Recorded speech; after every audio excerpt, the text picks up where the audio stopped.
time for the final word in sports all across the state. You're listening to Sports Talk with your hosts, Phil Kornbluth, Will Pelagic, and the Professor Tom Hayes.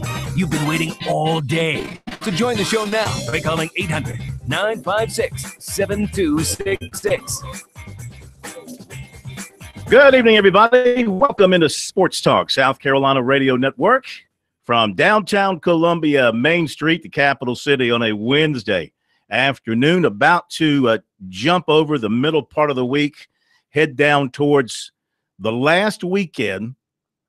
Well, I know you got the NFL camps opening up, and high school practice begins on Friday. In Georgia, high school practice began today, but for all intents and purposes, the last weekend without football here in South Carolina, because by next week, end of the week, we'll be into football practice for the colleges around the state. So we continue to get ready for that. We're all very excited about that. Phil Kornbluth, Professor Tom Hayes with you from our studios in downtown Columbia. Will Pelagic continues with his vacation this week. Our phone number, 800-956-7266. Plenty of time for your calls tonight. This is an SC Wild night on Sports Talk at 7:30. We'll have the captain, Billy Downer, with us talking about the great outdoors. We're going to talk Shark Week with the captain. Always a very interesting, exciting topic. That'll be coming up later in the program tonight. 800-956-7266, the number. Our email, talkback@sportstalksc.com, and on Twitter at SportsTalkSC. Enjoyed being up in Greenville last night, doing the show there with the Coaches for Charity event. They raised a lot of money through a variety of auctions and donations and things of that nature. Great job done by Fisher DeBerry and his group. Once again, 9 years they've done that now. Gets bigger and better every year. They raised a lot of money for the individual charities of the coaches there. They raised money for youngsters to go to FCA football camps in the summer. Just a great, great deal. And the great thing is, the coaches were all relaxed. They were in a good mood. They were smiling. We were able to ask them a lot of questions in front of the crowd. The crowd asked some questions too. They really seemed to enjoy it. That mood's going to change in about a week or so, I'd say. That's my point. They're in a good mood because the record says 0-0. There's nothing on either side of the ledger. And let's face it, one of the reasons we like football is we like to see people gamble. And guys, and I don't mean just wagering. I mean the tremendous gamble of putting your career on the line of teenagers playing a game where the ball is oddly shaped and bouncing all kind of directions. And you can do the best preparation job you can and still come out with an L. And those players get younger and younger because you are relying more and more on teenagers, on true freshmen to come in and save your hiney, as the case may be. So that's something that we really enjoyed, and congratulate everybody involved and thank the coaches and the folks for coming out last night and supporting that. Phone number, once again, 800-956-7266. Email talkback@sportstalksc.com, on Twitter at SportsTalkSC. The Panthers are back. They reported for camp today at Wofford College. Hopefully it won't be the last time or next to last time they report. I think their contract with Wofford for their preseason camp runs through 2019. So I think there's one more year guaranteed there, and hopefully the sides can get together with the new ownership and keep the camp there, because it means a lot to the school, to the city of Spartanburg, and to the state, and don't want to see it cross the border. But then again, more and more NFL teams are keeping their camps at home. This is close to home. I mean, it's not a long ride, but they're moving them.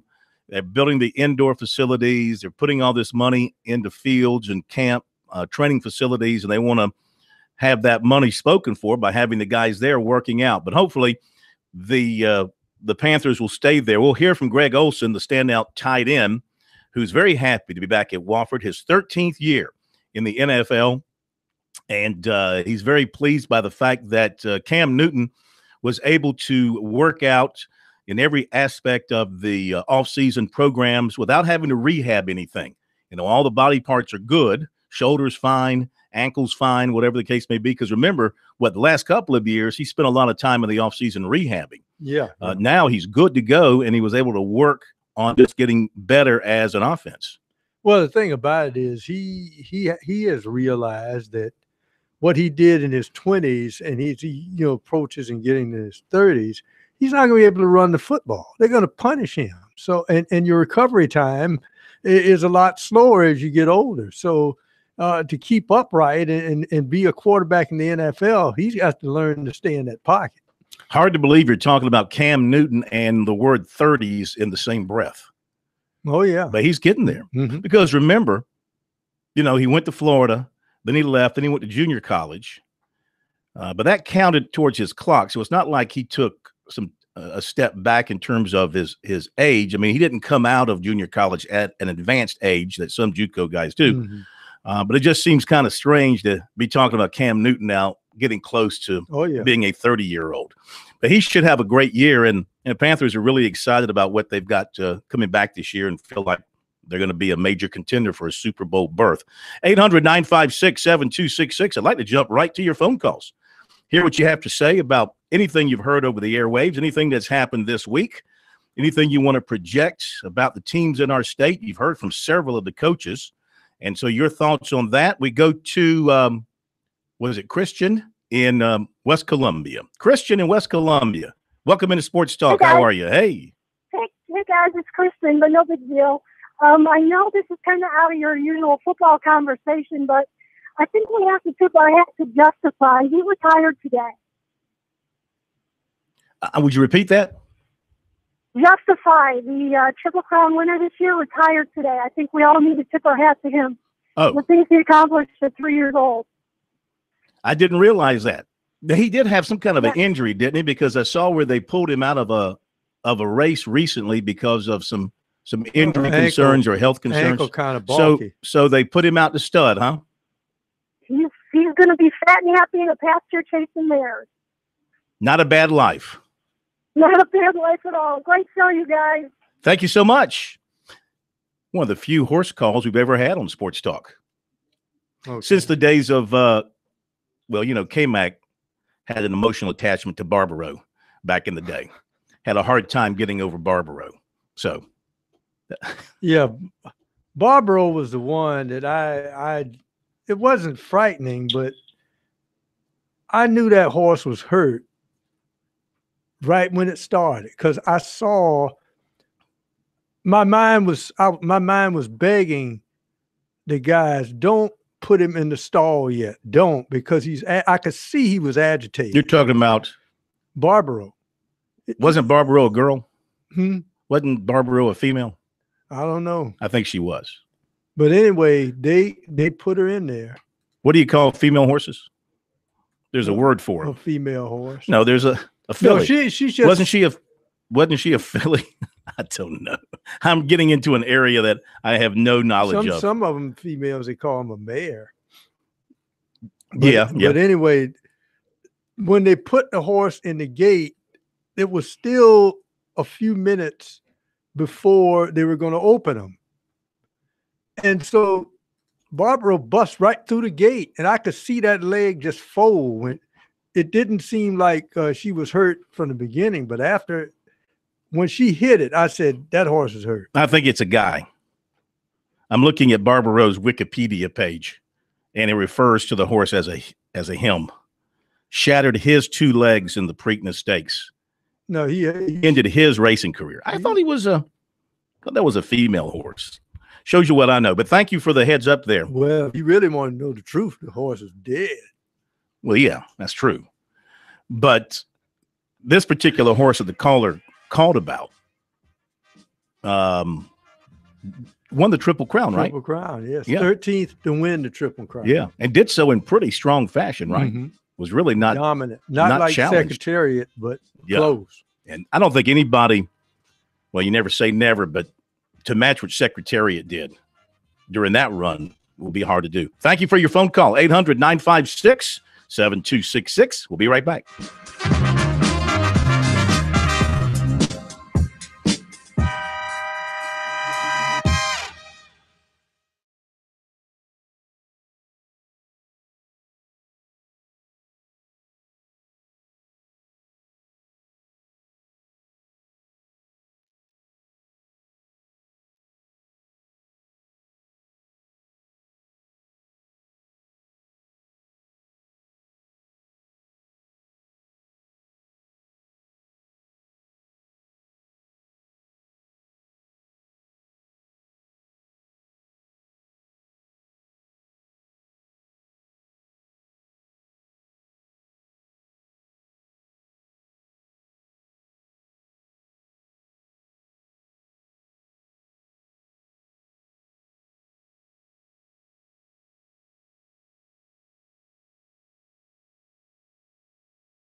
This is the place to talk Tigers, Gamecocks, and more. Sports talk across the state on the South Carolina Radio Network.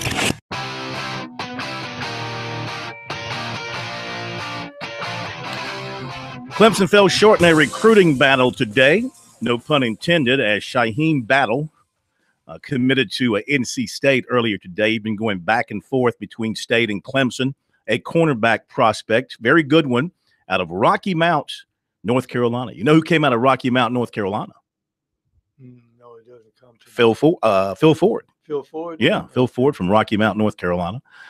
So that's when it comes off the board for Clemson. Tigers still have some other big-time cornerbacks and safeties that they're feeling pretty good about, but they like this kid and would have liked to have had him, I do believe. We'll have more recruiting coming up for you in a little bit. 800-956-7266 is our phone number. Email talkback@sportstalksc.com. Catch up on some baseball here real quick. First of all, the American Legion State Tournament has moved to Spirit Communications Park in Columbia. Elimination game this afternoon, and Florence rallied from being down 6-3 to beat Gaffney 7-6. Coming up, it's Newberry Chapin against the P-15s out of Sumter, the powerhouse P-15s out of Sumter. So that tournament in Columbia continuing, and Florence advances with a 7-6 victory. A lot of afternoon baseball today in the major leagues. The Cubs beat Arizona 2-1. Tigers over the Royals 8-4. Nationals beat the Brewers 7-3. The Indians finally cooled off the Pirates. Pirates have been red hot. Indians won it 4-0. Phillies. Now, the Phillies and the Dodgers played, I think, 16 innings last night into the wee hours, and the Phillies won. They had to turn around and play a 12:30 game today. They might as well just stayed in the locker room. And the Phillies won 7-3. Reds over the Cards 7-3. Mets beat the Padres 6-4. And Rays beat the Yankees 3-2. Rays beat the Yankees 3-2. In the 8th, Giants and Mariners are 2-2. In the 7th, the Twins lead the Blue Jays 4-3. So you're caught up on that. A couple of other notes I want to get to before we get back to your calls. 800-956-7266. Lou Groza watch list came out today for the National College Kicker of the Year at the end of the season. Clemson's Greg Hugel is on that list, and so he will be considered amongst the others. Some news out of Kentucky. One of their top defensive linemen, Josh Paschal, dealing with an injury as they head into camp next week. He had surgery on his foot, Mark Stoops said today, and so they're going to work him in slowly through training camp and all that to make sure that he can be healthy when they get to the season. Southern Conference preseason polls out today from the coaches and the media. The coaches and the media both like Samford to win the championship. The coaches have Wofford second, Furman third, Western Carolina fourth, and Chattanooga fifth. The Citadel is picked seventh. By the media, Furman is second, Wofford is third, and the Citadel is seventh. As far as players on the first team preseason all-conference team, from Furman, running back Keelan Dirks. From Wofford, running back Andre Stoddard. From the Citadel, offensive lineman Tyler Davis. From Wofford, offensive lineman Michael Ralph. On defense, first team from Furman, linebacker Elijah McCoy. From Wofford, linebacker Datavius Wilson. From the Citadel, defensive back Aaron Spann. And from Furman, defensive back Quill Anur. And from Wofford, defensive back Devin Watson. Specialist first-team place kicker is Wofford's Luke Carter. There you go from the Southern Conference. Want to put this to bed? The Christian Wilkins video and dance. And I only bring this up because people keep bringing it up. So the woman in the video that Wilkins was dancing around was interviewed by TigerNet. I'm not going to get into her name or anything like that. Reason I bring this up is she, like a lot of people, want to blame the media for this, for making this a sensation. And my response is, this was not the media's fault. No, don't blame this on the media now that this got out and people are reacting to it. You know, you can have an opinion whichever way you want to. This is one of those things where, as an individual, you look at it and you either go, it's no big deal. I don't care about that. I don't see anything wrong there. Or you can look at it and go, my God, can't believe they did that in front of 3,400 women, college athletes and women on a college campus, part of a school-sponsored, team-sponsored function, and let that go, especially a program like Clemson, which espouses a particular culture and value system that all of that, in my mind, seemed to go against. So you look at it and you make your own decision. But the media did not put this out. This was put out on Twitter or Instagram or whichever device was used by somebody who was there. In fact, the video that I saw, it appeared to have been taken by a player, because you can hear a player commenting in the background. I say a player. It sounds like a player, okay? I think it's a player. So it was put out from within. It wasn't put out by the media. So, you know, if you live by Twitter, you die by Twitter. You put something out like that for all to see, and people are going to react to it one way or another.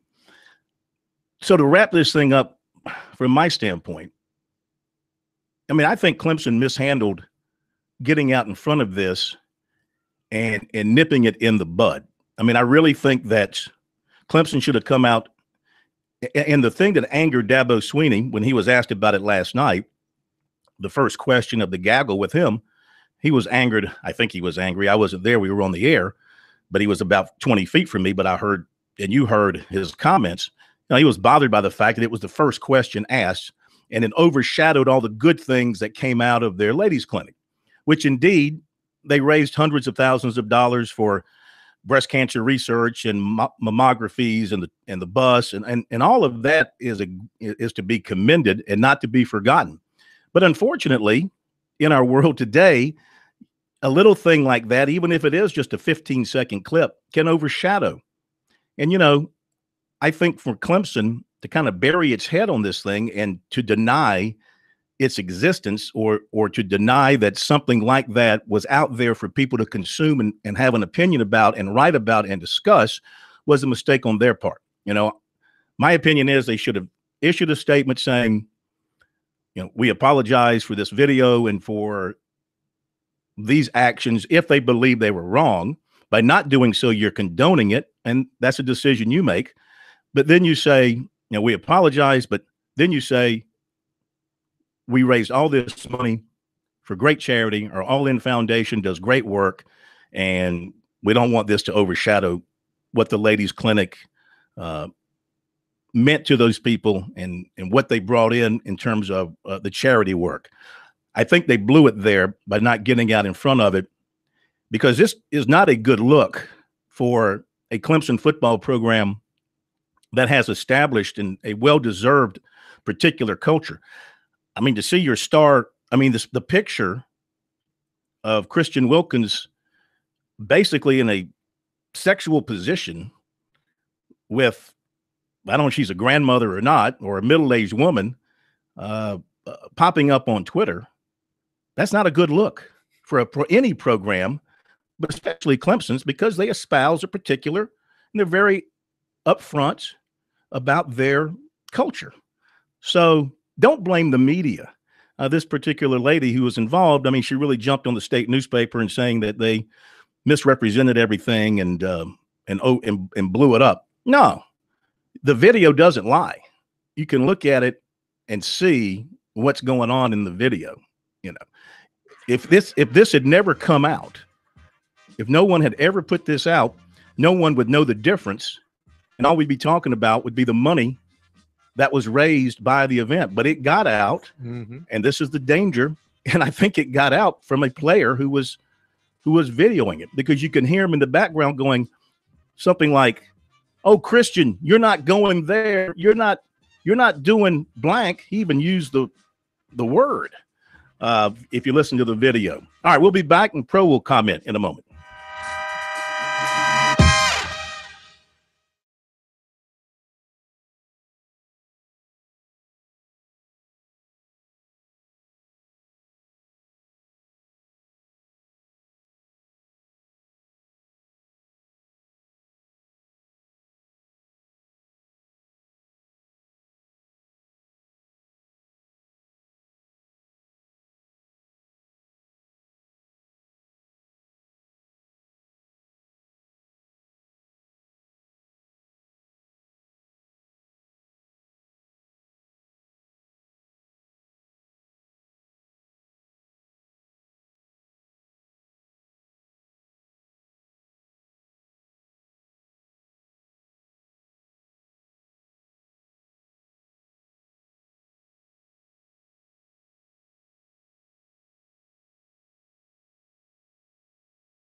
We are back. Sports Talk, South Carolina Radio Network. 800-956-7266 is our phone number. Lines are open if you want to join us. Pro, what you got? I was about to say, I have this little saying that I say to myself a lot is they always blame the media. I say they've been blaming the media since they asked Socrates to drink the hemlock. So they've been blaming the media for a long time. The only thing I would say about this whole situation, and I agree with you, it's not so much the dance itself, it's where it is. Because if you're Clemson and you espouse this particular culture, you can't go counter to it. And then when somebody calls you on it, try to play the victim. See all the good we did here, and all y'all can see, yes, because you espouse to this particular notion that it's a special place. This is the way we do things here. Well, and then it also suggests this. We raised so much money this year with our campaign. Well, do it again next year then. Maybe you'll double the crowd. How about it? Well, nobody's I'm being sarcastic when I say that, but, nobody is poo-pooing the fact that they raised a lot of money, and they are to be commended for that. Nobody's saying that. And it's a shame that this thing happened at the end to divert the focus on that. But it did happen. And I thought Dabo last night had a great opportunity to shut it down. And I think he missed that opportunity. I think he took the wrong approach the question was asked by a television photog who was sent there, I would think, with the primary task of asking that question. Mm-hmm. And that was the first thing out of the gate. Sometimes as a reporter, and he probably, I don't know who it was. I don't know the gentleman. I don't know if he covers sports on a regular basis. He might have been a news photog sent over there for that particular reason with instructions to get that answer quickly so he could get it back on their newscast. Sometimes a question like that is better asked 2 or 3 questions in. You kind of set the table with some other softball questions, and then you get to the curveball. You throw that in there then, and then you can follow up with it. But by answering it first, it allowed him to kind of give the answer from a perturbed position and then shut it down, and nobody would venture back into that territory. So I think he had a chance to answer it forthright and say whatever he wanted to say. Yes, he could have said 2 things. He could have said, had no problem with it, didn't bother me, saw nothing wrong with it, and we raised all this money. He could have done that, and that would have been his opinion, his position, and everybody would have said fine. Or he could have said, yeah, kind of sorry it went there, probably shouldn't have stepped across that line. Maybe it was a little bit over the top, but that's Christian. He's just a playful, fun-loving guy. Didn't mean anything by it. Anybody offended, we're sorry. And we raised all this money, and that would have ended it right then. But to blame the media, as people are doing, wrong, and for Clemson not to get out in front of it and make a strong statement one way or the other, I think was wrong too. All right, 800-956-7266. Thoughts on that if you have any, or into the football season, thinking about position battles, quarterback situation at Clemson, South Carolina, wins and losses. Wofford with their new coach. How will they do in the SoCon? Can they win it? How about Buddy Pugh last night telling us, not so sure I'm going to quit after this year if we have a good year, but can they have a good year? That's the thing. Mm-hmm. Let's go to Glenn in North Charleston. Glenn, welcome to Sports Talk. How are you? How you doing, Mr. Corn? We're good. Thank you. How you doing, Mr. Professor? Doing good, doing good.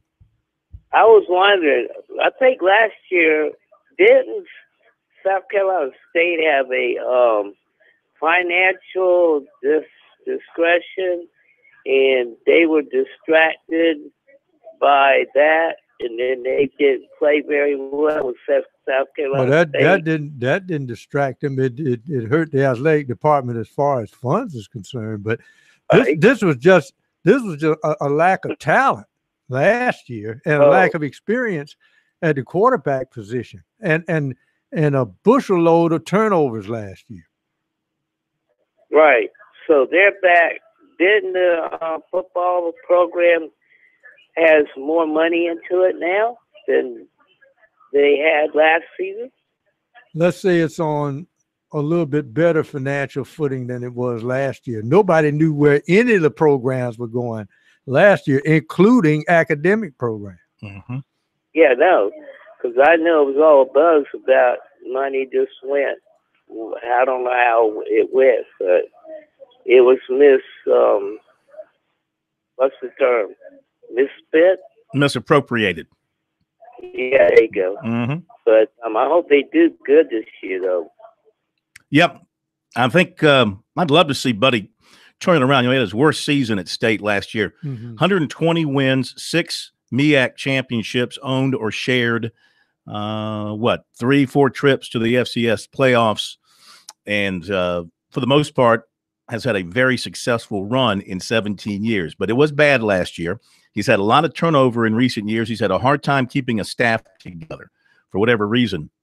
A lot of guys were with him for a lot of years, but he still has some turnover in there. And this is in particular a big year for turnovers in the staff. But I like the people that he's hired. Bennett Swiggert's going to be the new offensive coordinator, and Nashawn Goddard's going to be the new offensive line coach. He comes highly acclaimed from his playing days, both in college and in the NFL and in coaching.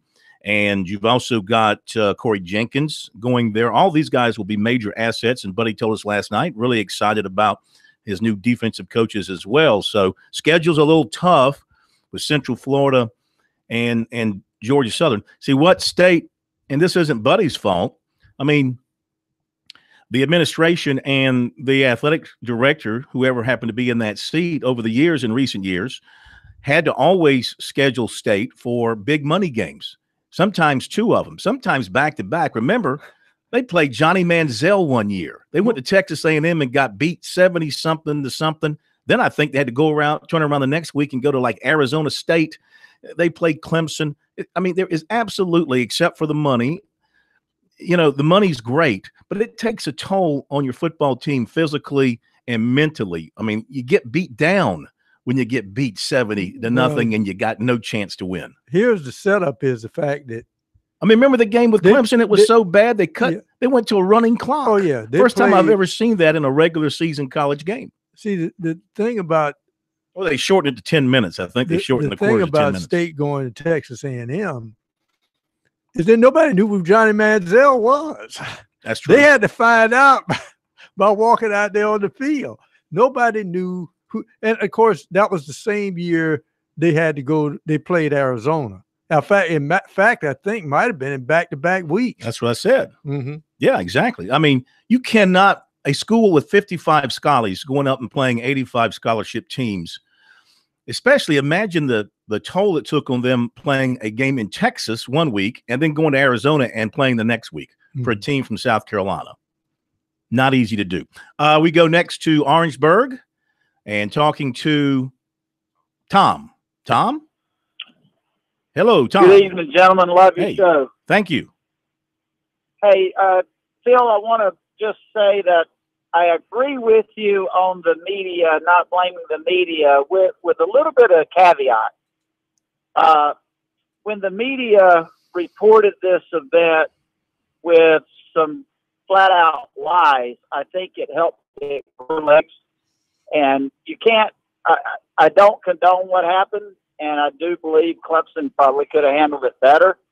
But you can't not blame the media when the media has said things that occurred that did not occur. Can you tell me what those are? What were the lies? Absolutely. The lies were the state newspaper, the first article it put out said that there were guys wearing nothing but jock straps. Absolutely false. Completely false. Continue. Agree or disagree?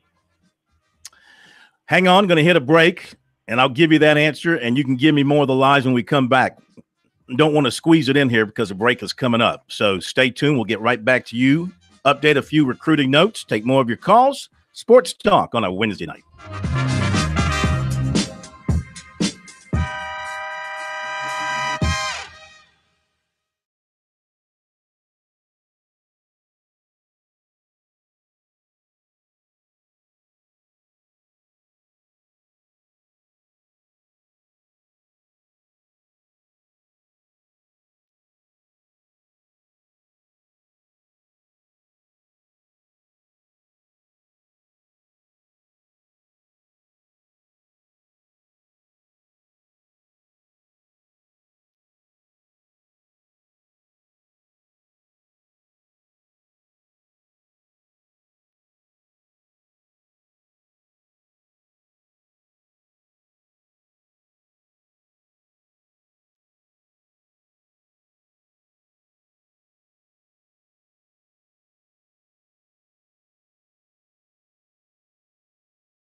The guys are always checking email. Send your comments or questions to talkback@sportstalksc.com. Now, more of Sports Talk from Columbia's Main Street. We are back. 800-956-7266 is our number on Sports Talk. Let's get back to your phone calls. As when we hit the break, we were talking with Tom from Orangeburg. Nope. Did we lose Tom? Oh, Tom, call back, man. I wanted to hear the rest of the lies that you think were printed in the state newspaper about this story. Now, you pointed out that they referred to the players being in jock straps. Yeah, that's probably not the exact identification of what they were wearing.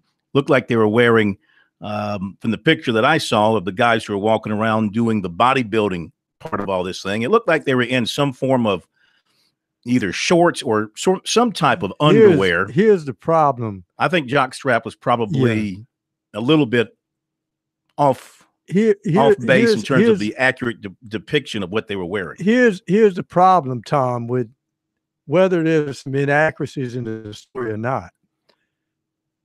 I'm willing to bet you if you see all the hits on YouTube or whatever, nobody's looking at the verbiage in that story. They just they're developing their opinion on what they see in the video, and the video is shaky at best.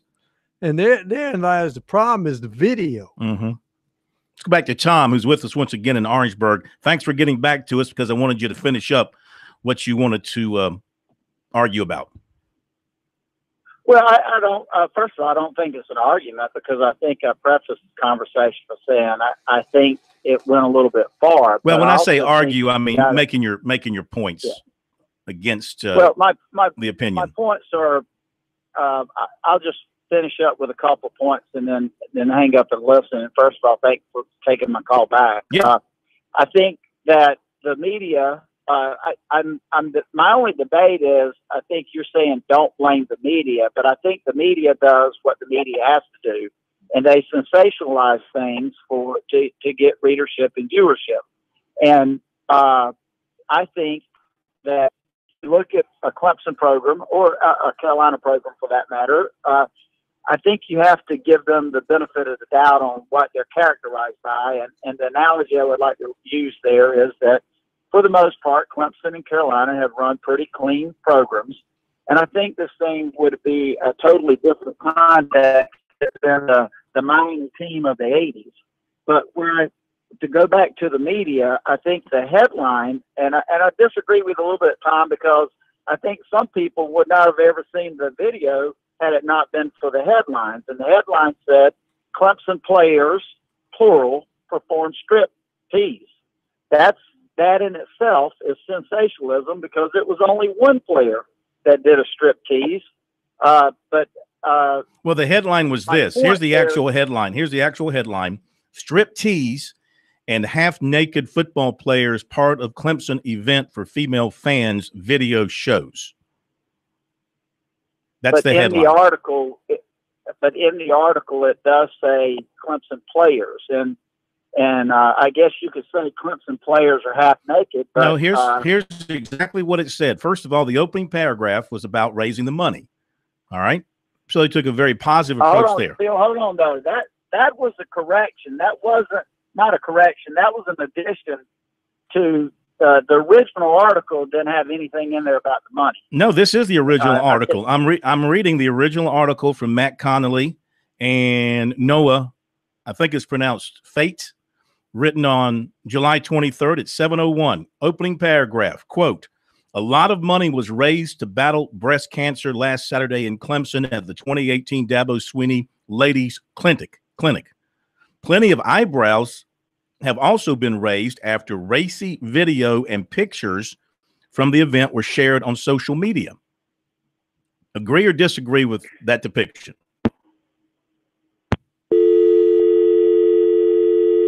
Mm-hmm. Yeah, we lost you there. Well, anyway, I'll continue. The next paragraph, members of the Clemson Tigers college football team are pictured dressed in their underwear or rolled up shorts, which I think is accurate, And a video shows star defensive lineman Christian Wilkins performing a strip tease around a seated woman. I think that's accurate if you look at the video. And so it goes on from there. So I don't see, nobody referred to it in this story. Nobody referred to the players being in their jock straps, I don't think, unless it's deeper into the story. The opening 2 paragraphs there seem to be right on.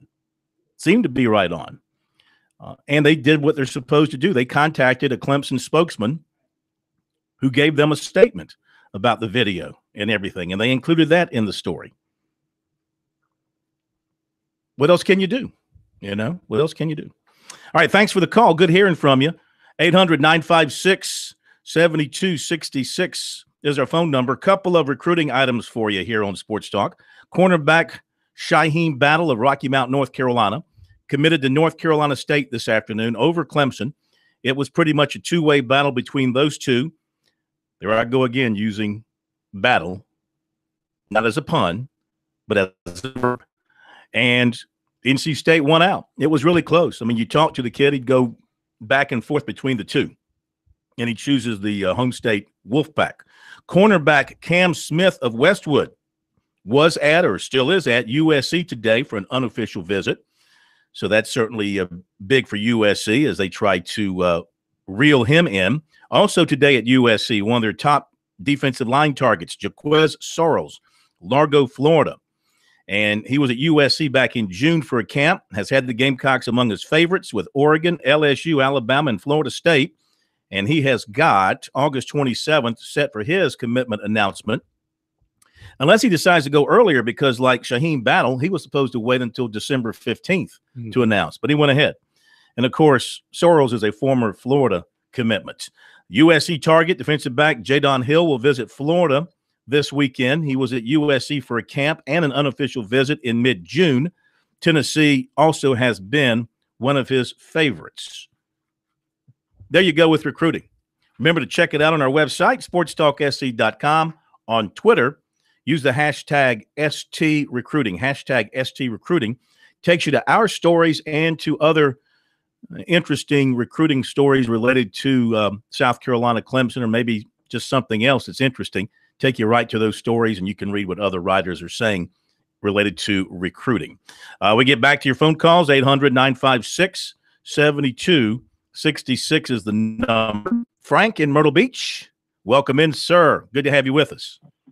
Hey, gentlemen, I think you're both spot on with your comments on this today. I would say this. I don't believe, and I don't think there's a person, even the Clemson fans, who would believe this truthfully if they're honest.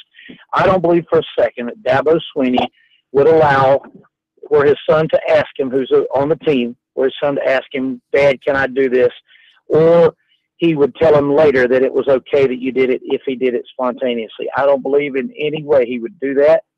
And I don't think there's a person listening who believes that either, not honestly. So what does that tell you? It tells you, kind of alluding to what Pro said earlier. He didn't say this, but it's the same thing. You know how they say you can't describe pornography, but you know it when you see it? Well, we know what we saw. Everybody knows what they saw, and it was inappropriate. And the third thing is, I'd really love for some media person to ask the president of the university and the athletic director to give some kind of comment on whether they believe it was appropriate or not. I think that would be telling, because I think if that's the case, they're all disingenuous. Not only them, but Dabo, but them also. Actually, I have reached out to Dan Radakovich for comment. I did so on Monday night, and he has not responded. I don't know if he's on vacation or just out of touch, but I did ask him for his thoughts from an administration standpoint, but have not heard back from him. If he gets back to me, I'll pass that along. Thank you, sir. We appreciate it very much. Top of the hour break here on Sports Talk. Coming up in our second hour, more of your phone calls at 800-956-7266. Panthers back in town, back in the state, back in Spartanburg. We'll hear from Greg Olson. And, of course, coming up in our second hour, another exciting edition of SC Wild, starring the wild man himself, Captain Billy Downer. It is Shark Week here on SC Wild. Back in a moment.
2 of Sports Talk up next with your hosts Phil Kornbluth, Will Pelagic, and the Professor Tom Hayes.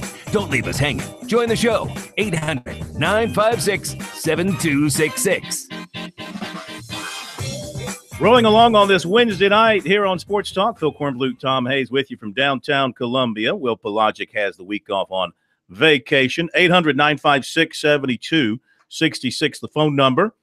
Email talkback at sportstalksc.com. Coming up, we'll hear from Greg Olson of the Carolina Panthers as they come together for camp in Spartanburg. So we look ahead to next week and the start of camps for USC, Clemson, and the other teams around the state pro. Very excited about these teams getting back to work. And I think there is tremendous optimism, of course, anytime you're going into camp at all these different ports around the state. But in terms of the Gamecocks and the Tigers, I think there's reason for legitimate optimism. You look at South Carolina, players they have returning, players they have coming in. Listening to Brian McClendon last night here on Sports Talk, he seems very much confident about what they're going to do on offense.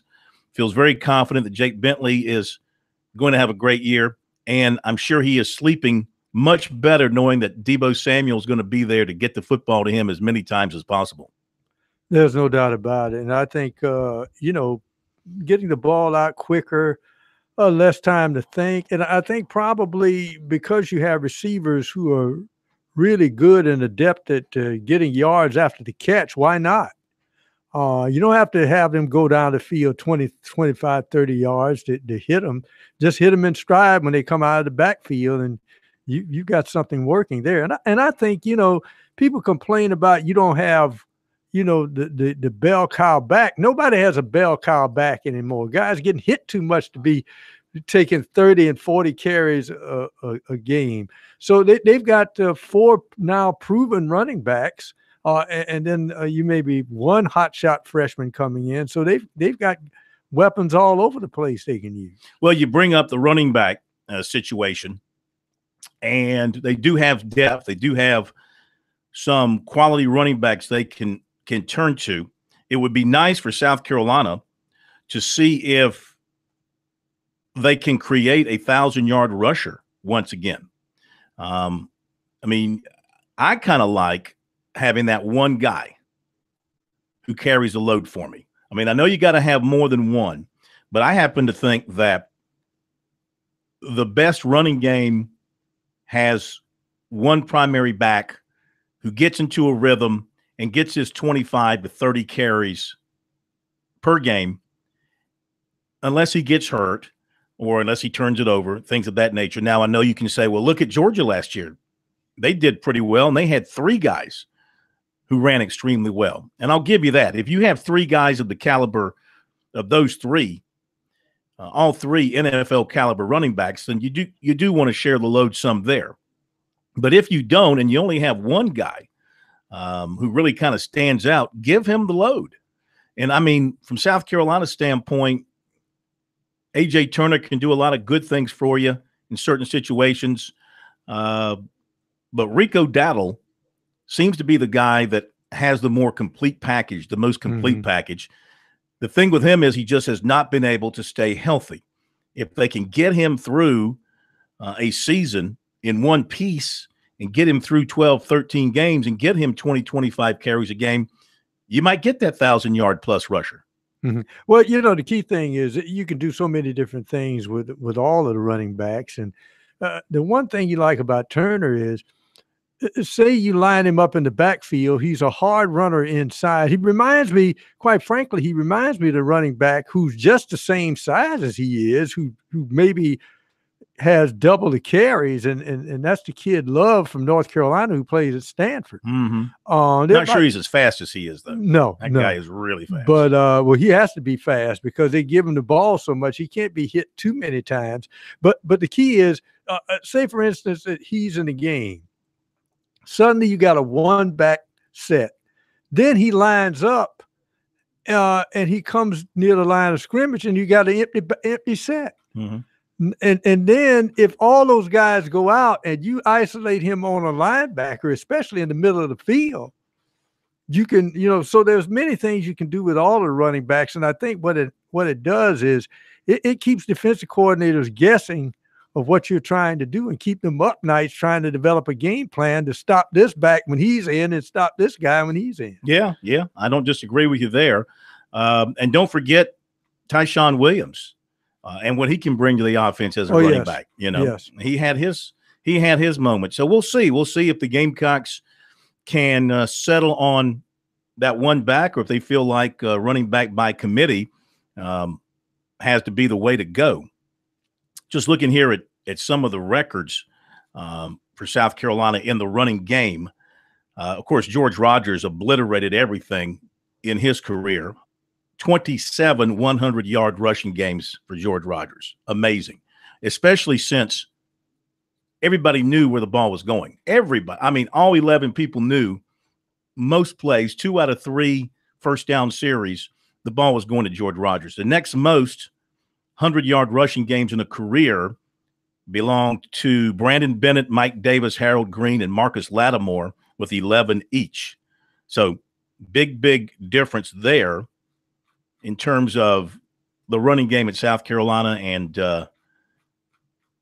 and who stood out, in their career. I'm trying to find 1,000-yard rushers. I want to see when the last time it was that the Gamecocks had a 1,000-yard rusher, because I know it's been a little while for that. I believe. Here we go.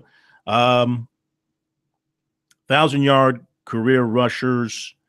No, that's complete. That's total yards. I'm trying to find it year by year for 1,000 yards. I'll find that and report back to you. In the meantime, back to the phones we go, 800-956-7266. Todd in Lake Water Reed. Hello, Todd. Welcome to Sports Talk. Hey, guys. How are y'all? Good.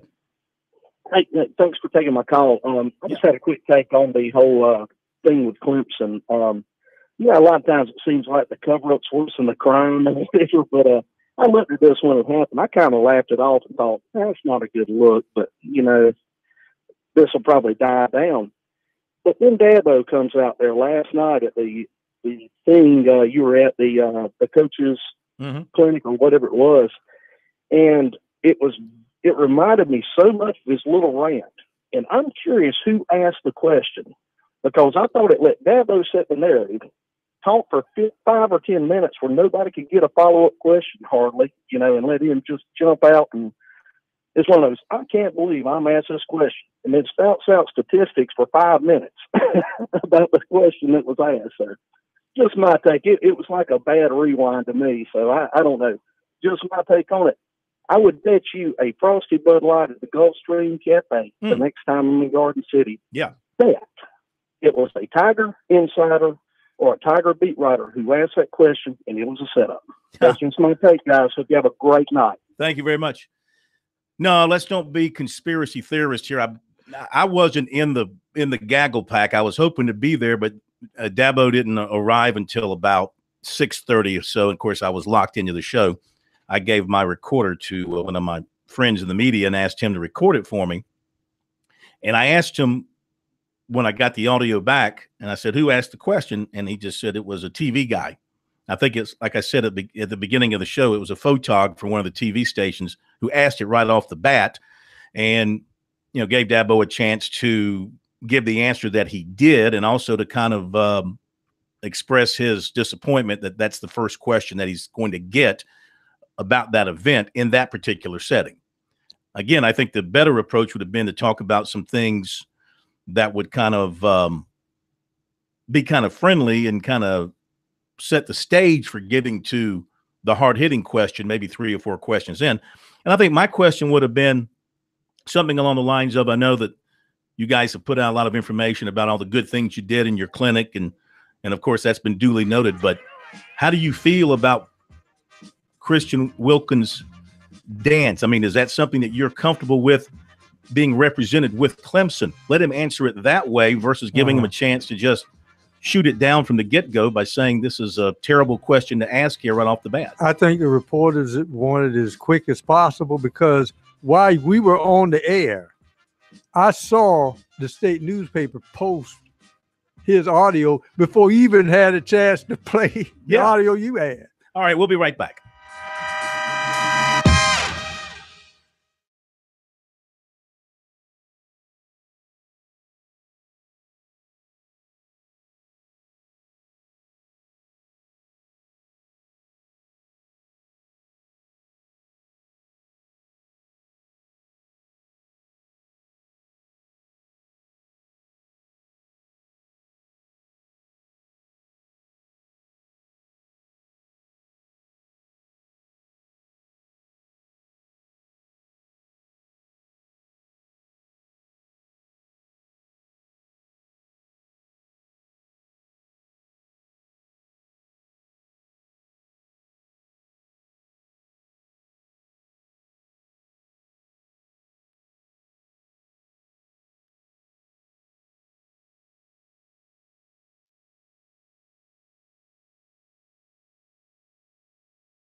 Sports Talk is the sports talk show of Main Street, South Carolina. From the coast to the mountains, we cover it all.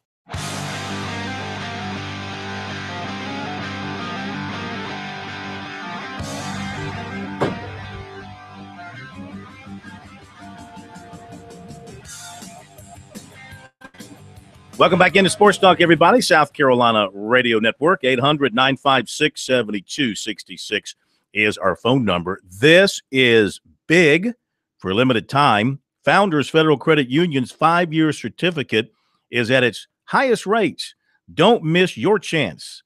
Visit foundersfcu.com or get by an office to apply. 800-956-7266 is our phone number. We have got the captain, Billy Downer, in-house, coming up for an outstanding edition of SC Wild here on Sports Talk. Been a little while since we had the captain in-house with us because of so much going on with football coverage and media days and all that. So it's good to have him back with us. Going to talk a lot about Shark Week here in South Carolina, and he'll have some good stuff on that. And a special person to talk to with great knowledge about our friends in the deep, dark ocean, the sharks. Saw a story, Pro, where the warm water and the muddy water is leading to a lot of shark attacks in South Carolina, off the coast of South Carolina this year. Well, you know, there hasn't been a shark fatality in South Carolina in over a century. Is that true? Yeah, I think so. Now, there have been some attacks, there's no doubt. But as far as fatality is concerned, I don't think there's been one. Well, that's good news then. I don't even want to have a nibble from a shark. I don't want to even have to get stitches. I mean, I saw a video. See, I saw a video. I just wonder what people are thinking. I saw a video while I was on vacation of a group of people standing on a boat platform, you know, one of those kind of off the boat platforms in the water, get you down in the water. And they're feeding sharks, okay? They are feeding sharks. They're putting food out there to attract sharks and feeding them. And it's a woman and some guys. And so she's feeding a shark, and the shark bites her. I mean, comes up and just bites the hand that feeds you. Absolutely. And she's like shocked that a shark would bite her.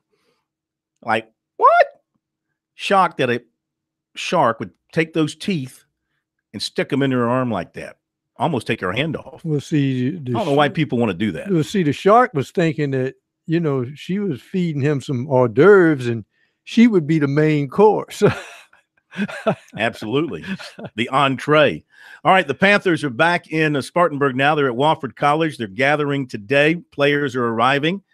Tomorrow, it's a fan fest in the afternoon at Gibbs Stadium, and then the first practice comes your way at around 6:30 tomorrow night. I'm sure there'll be a lot of people out there. People love to get out and watch these NFL practices. It's always fun to have the Warriors back at their respective practice camps, and it's good to have the Panthers back at Wofford College, including the veteran, 13 years in the league, Greg Olson, who talked with the media today upon arriving in Spartanburg. Once you get down here and you get into a rhythm, you know, it's still something I enjoy doing. It's fun being around the guys. It's fun kind of getting everybody back ready for a new season. I still enjoy playing. I still enjoy, you know, the preparation that goes into it.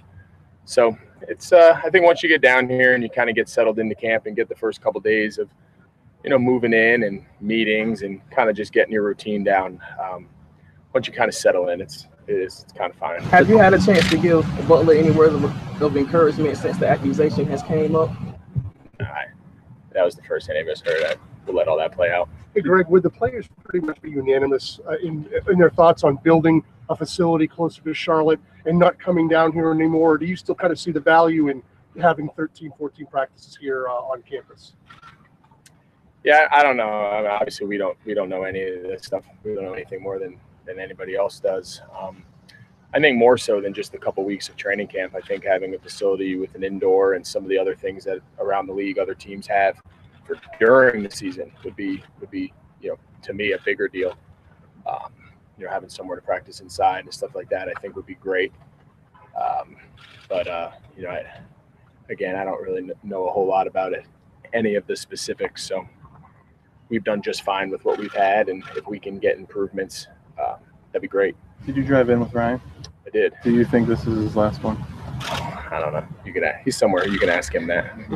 Right, do you think obviously last year developing a rhythm, you've had a rhythm with Cam Newton for years, but with him rehabbing that shoulder last year, and then the difference it makes getting out in Baltimore, getting the rapport with all the new guys and new faces, what differences did you see? How can you tell how good he's feeling? And it seems like it's probably pretty obvious that when he's feeling good. I think so. I think we all saw how he was feeling. I think obviously it's been a whole different offseason as far as that goes with him specifically, just the whole team specifically, with just him being out there. I think that's an understatement of the year to say him being out there makes a big difference, right? Both just from his presence, obviously his play, all those things. So having a full OTAs and mini camp with him, and then, getting some work done this summer and just seeing how good he's feeling and moving around and training and throwing a lot, and now being able to do a full training camp, those are all, stark contrast from where we were at this point last year. So one would hope that that's a good sign for us, but we'll see. I know the goal every year is that what were you thinking exactly about how Cam's kind of showing you he's ready? I think his training, we got a good insight into how his training went. I think we was an inside look into all that. I'm sure all of you follow him, as we all do. And it's just nice to see him, be Cam and have a lot of life and have a lot of energy and enthusiasm. I think when he's like that, he's at his best. All right, Greg Olson talking today in Spartanburg after arriving at Wofford, and you heard his comments there about Cam Newton being healthy during the offseason, going through the OTAs and the voluntary get-togethers with the players. I think sometime over the summer they all got together up in, was it in Baltimore or someplace he was talking about, where they got together and worked out. And it was just good that they had a healthy Cam Newton, not having to worry about him rehabbing something, where he could focus on throwing to his receivers and getting on the same page with them. Well, the key point with the receivers this year, obviously, I think Cam ostensibly was taken aback when Benjamin was traded. I didn't think he liked that too much. But Benjamin was traded to Buffalo. But he's got some weapons now. I think Torrey Smith still has some mileage on him. And the rookie, of course, I think he's also from Maryland. Torrey Smith is, but DJ Moore, a lot of speed to take the top off the defense. And that makes it better, for Greg Olson, who's just as adept at running those across the middle and seam routes at a tight end position. So he's got some weapons to work with. Now, the key point now is, where's the running game coming from? Well, you have to think, too, about the Panthers and the fact that they're getting a little bit long in the tooth. Yes. Olson's a 13-year guy now. You heard the question about Ryan Khalil. Is this going to be his last camp? So, and of course, they have some young parts as well, but they're sort of getting to that point where the clock is ticking on this particular group of Panthers if they want to get they've been to the Super Bowl a couple of times, but they still haven't gotten that ring. And is this the time to get it done? Well, it's tough right now because I think now the NFL is late to the ball game, Phil, but I thought it was that way last year. And that is, the NFC South ain't no joke. I mean, when you got, when you have the Falcons in there and the Panthers, and you got the Tampa Bay Buccaneers. Buccaneers are young and willing to go. And anytime, but keep in mind that Winston's got to miss the first 4 games, I think, something like that. Yeah. And of course, anytime Drew Brees walks on the field, you kind of gasp if you're the opposition, because he can just shred you apart, and you're trying to figure out how a guy that tall can see around those linemen and just throw the ball around their waist, any kind of angle. He has all the release points. So the entire division is very tough. Panthers did make some personnel moves today, including they put Julius Peppers on the physically unable to perform list as he recovers from labrum surgery. Of course, he is 38 years old. He missed all the offseason work, but I think they think he'll be fine when he gets over that. All right. Thank you, Pro. SC Wild. Coming up next.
It's time to get wild with SC Wild. Everything hunting and fishing from the South Carolina Department of Natural Resources and your host, Phil Kornblut. SC Wild on Sports Talk on the South Carolina Radio Network.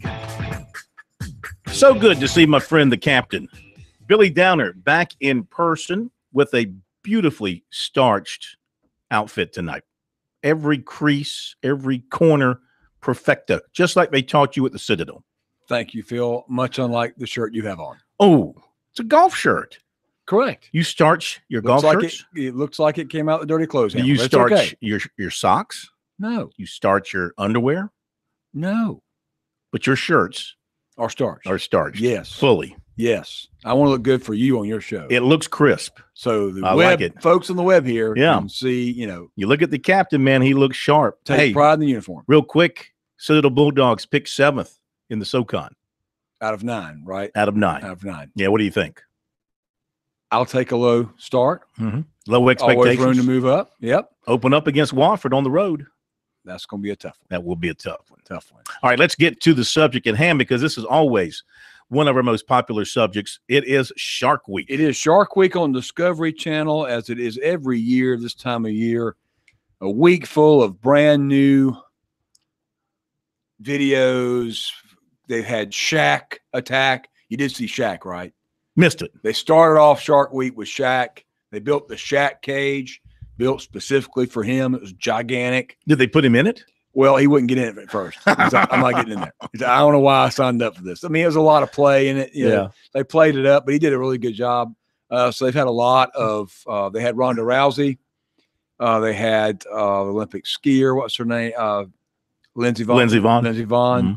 Mm-hmm. So football players, a couple different ones. So are they dropping these people into the water? Yep, they're swimming with sharks. Cages yep, some of them are swimming with sharks, doing some different things, helping tag. So put a lot of emphasis on sharks, which again, Shark Week's about bringing attention to sharks, which is a good thing. Positive attention. Yes, positive attention. I would say that a little bit disappointing. They always seem to drama it up a little bit. Well, it's TV. And they make the shark really look like they're really coming after the person. Oh, we got to get out of the water. Got to get out of the water. But, the shark just made a turn and they automatically, he's coming. Yeah. Mouth open. Here we go. Well, I mean, now, if I see a shark coming with his mouth open. Let me be clear. Unlike the golfer you showed me in the video who gladly hops on the gator. Yeah. I am not jumping in the water with a shark. I'm not doing it either. First of all. How far, how close does a shark have to be to where you say, I'm not going in? If I see it. If you see it. Absolutely. Oh, so if you see it, that's close enough. That's good. I'm getting out. Yeah. I mean, I'm just survival of the smartest, if you want to call it that for a minute. Yeah. Okay. So for you, if he's 50 yards away, but you can see him. I mean, this is just kind of like Alaska. They talk about with bears, the big brown bears there. You don't want to be the last guy. So if you go in the woods, go with other people. Make sure you're not the last person when you run out. Mm-hmm. Same thing with the shark. I'll shove you in, get back out. Hey. I don't get it. I don't get people's their efforts to pet sharks or feed sharks. People are fascinated by things that they feel like can kill you. Yeah. And sharks don't kill people. That's not what they do. I mean, certainly there are people who have lost their lives, no doubt about it. And certainly there are large sharks that can have the ability to kill people. But that's not what they eat. They don't eat humans. So one of the things we want to talk about tonight, they are apex predators at the top of the food chain in the ocean. Now we did learn, there is one more out there, a mammal actually, it's maybe an apex above the shark. Mm-hmm. The orca, the great, the whale. Yes. Mm-hmm. The orca. Yes. Yeah. Yes. The killer whales. Yeah. Thus the name killer whales. Gotcha. However, the shark in the fish world is pretty much the apex predator. But to help us tonight, I've invited in Phil Mayer from DNR. He is a marine biologist with our Marine Resource Division, and he is also a coordinator for outreach for them. So Phil has a lot of knowledge he can share with us tonight. Phil, are you on the line? I am. Thank you all. It's great to be here with you. Well, we're glad to have you. Phil, we're talking about sharks, Shark Week. Every year, this time of year, Discovery puts out the Shark Week, puts a lot of attention on sharks. People get excited. They watch. They want to see the great whites jumping out of the water. But really, this week, they've put a lot of focus on bull sharks and tiger sharks. And in some ways, to me, unfairly put the bull shark and tiger shark as attackers all the time. Yeah, certainly one of the top predators. It captures your imagination. Beautiful large animals. We find them here in our South Carolina waters, but they're not out here looking for us. They are here in our, for example, the tiger shark on our large sounds, our coastal waters. But they're looking for fish. They're looking for other food that they can get. Most of our sharks are, our common sharks along our coast. We have about 17 species. They're mostly fish eaters. Right, sure. And, they also do a lot, the last few years, put a lot of emphasis on shark tagging. Can you tell our listeners a little bit about what DNR has been involved with tagging sharks in our state? Sure, absolutely. Our biologists have been working with sharks with a routine survey going back to '94. They've put hands on about 47,000 sharks in that period, and they've tagged over 19,000. Wow. Some of your listeners may have captured fish that were tagged by DNR, perhaps called in a tag, or maybe even a shark. Tagging is one of those ways that biologists learn about the habits of sharks, how fast they grow, how long they live, where they travel, those sorts of things. We can't see them. We don't understand where they are. So tagging is one of those tools that allows us to figure out what they're doing. So how much of the tagging that we're doing is like the satellite transmitters you see on Shark Week? Right. So we do that type of tagging here at DNR. We do it with sharks. We do it with some other species. Particularly, we've been working with tiger sharks with some of our charter anglers who are really good at it, and working with our biologists and teaming up and getting some tags on those animals. We've worked with the O-Search group, which I think y'all have probably heard about. They do a lot of shark tagging, particularly great whites, and have been here off the coast, and we've collaborated with them. So yeah, that satellite tag that y'all see used on those by those groups is something we employ as well. So when you said tiger sharks are tagged here, let's talk about sharks that live in South Carolina. Of course, tigers and bulls, again, have been a focus of Shark Week a lot. They focus on those animals, but because those are really thick, kind of really muscular looking sharks. And of course, they're always labeled, in the man-eater category. But tell us about the tigers and bulls in South Carolina. What is their life here? Yeah, so I think people recognize those are some of the big identifiable sharks that have been involved with bites in other places. I don't know if your folks on the radio know this, but South Carolina for a long time had the world's record tiger shark at about 780 pounds. Wow. Caught in our waters. So that was back from the 60s to early 2000s. Our coastal waters are really rich, and it's a great feeding ground for large sharks, for sharks in general, and it's also an essential nursery for things like fine tooths and our scalloped hammerheads. Really rely on these areas, and that's some of the information we get out of the tagging we've been doing and other surveys. So cool. So, and when we say feeding, we'll make sure we clarify we're talking about feeding on fish. Correct. That's correct. They're not here to feed on swimmers. They are not. Go ahead, Phil. You were talking about, you told me, what was the last date that there was actually a fatality involving a shark? 1852.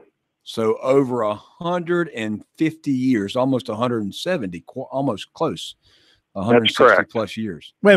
You mean correct? All the people who've been bitten by sharks, yes, over those years, not a single fatality since 1850 something? That's correct. That's correct. Most of our shark bites are more hit and run, small coastal sharks to medium-sized sharks that take a nip and say, that's not a fish. That's not what I eat. And they move on. Okay. Any bite can be serious. I don't mean to downplay it, but in South Carolina, we don't have those kind of events very often, as the statistics tell us. Well, cool. Well, Phil, we're going to hold you on the line when we come back from the break. We'll talk more sharks. Excellent. All right, hang on, guys. Good stuff. I didn't realize. I would have thought there'd have been many more fatalities. That's because you're bleeding out and all that kind of stuff. Oh, yeah. I mean, listen, a shark takes your leg off, you're gonna bleed a lot. You're looking for drama. All right, we'll be right back.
It's time to get wild with SC Wild. Everything hunting and fishing from the South Carolina Department of Natural Resources and your host, Phil Kornblut.